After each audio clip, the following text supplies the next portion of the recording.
Hey everybody, welcome to GuitarChannel again. I'm Todd, and I'm here to show you some cool stuff. Hopefully you'll enjoy this.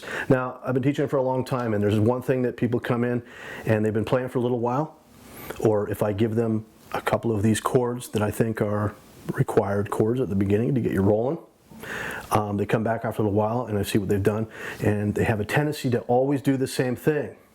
And we all know this chord. What chord is that? Obviously it's the C chord. I like to call this the old-fashioned C chord. It comes up time and time again, way back into some of the early books that I've seen from the 50s especially. They were teaching country chords at that time, and this one comes up all the time. And if you look very carefully at that box pattern that they've written out where to put your fingers, they explicitly say, don't hit the low E string. The low E string is not in this chord until it's been asked to join the chord party. It's not invited until you play that low E in there. That will come up, and when it does come up, it is called C over E. That's specifically what we need to call that chord when it happens. Now if you can hear the difference between a C chord and a C over E. Yeah, so what happens a lot of people, and I get it, this thing's in the way, let's be honest. If you're trying to play any other chord, like a D chord for example, the other two strings are a little bit in the way, especially if you just want to get busy and just having a good time strumming. But you do need to train yourself how to try to avoid hitting that low E string, and that applies to many other chords that will come up in the future. You do have to be very aware that there are some that you just need to totally avoid. So what happens is people will get excited and they'll be playing like a G chord. Go to C chord, and that low E will be in there. Now, if I ever see a C over E written, I know that it's not going to last for very long. These are called compound chords, and the other word is slash chords, and it looks like a fraction. I'm sure you've seen them. C, I'll do it this way, C over E, right? And what that means is that you are specifically asked to play a C chord. First and foremost, that's the top portion. Just do that and you're gravy, really. You don't have to play the E. That E note is just going to be a single note below the root in the chord.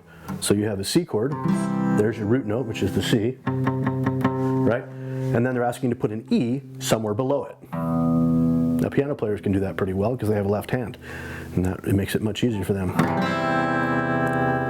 Usually, this is a stepping stone type of situation. It's not going to last for very long, and it's leading into another chord. In this case, my money would be on F. It doesn't have to be that way, but it is usually. I'm going to say that if I was a betting man. There's F, and there's G. This is actually a really good example song, actually. Have you heard it? It looks like we've made it. Look how far we've come, my baby. I might have took the long way. There it is. And I knew we'd get there someday. They said, I bet we'd never make it. Here it is on its own. But just look at us holding on.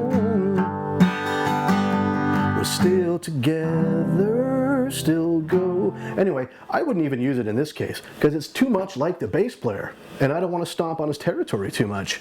That's his job, is to play some of these low notes. I'd be more likely to play some of the higher versions of this, like this is a C chord, that's an E right there, so I go. It looks like an A minor 7, but I'm not playing anything on the A string, and then the F and G. Or this.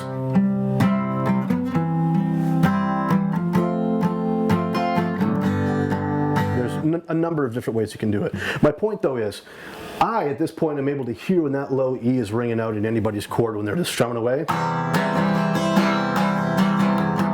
And to me, to be honest, it just kind of reeks of just unawareness. You may not know that it's happening, and it's really not contributing in a great way, in my opinion. If you had a better choice to make, I'd put the low G on the bass. Trust me.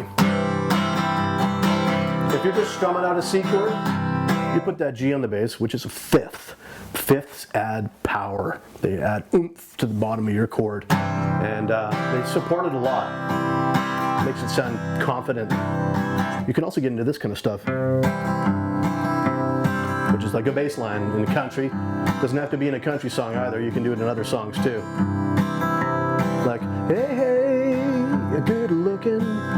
What you got cooking, right? Anyway.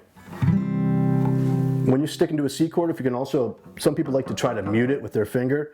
That's one good thing you can do. Muting's good, but it's not all the thing. My best advice, don't hit the string. If you're gonna hit it, it's nice if your low E string is being muted. Look at that more as a safety net, just in case you just hit it by accident. But the goal is to just not hit it. So anyway, take your C chord, love it. Make sure that you're really only hitting these 5 strings. And just remember that hitting it with that low E string, it has another purpose that does serve a very cool function as a transitioning idea or assisting, lending hand to get us to the next chord in the song. It happens all the time. Slash chords, let's be clear. The top one is just the name of the chord. If you know it, D over F sharp. Just play a D chord. You're gravy. What do they mean by F sharp? It means put an F sharp, single note, just one of them, as low as you can within the chord. And I bring my thumb around for that F sharp right there. That's a good one. You can also do it there. That's a different story.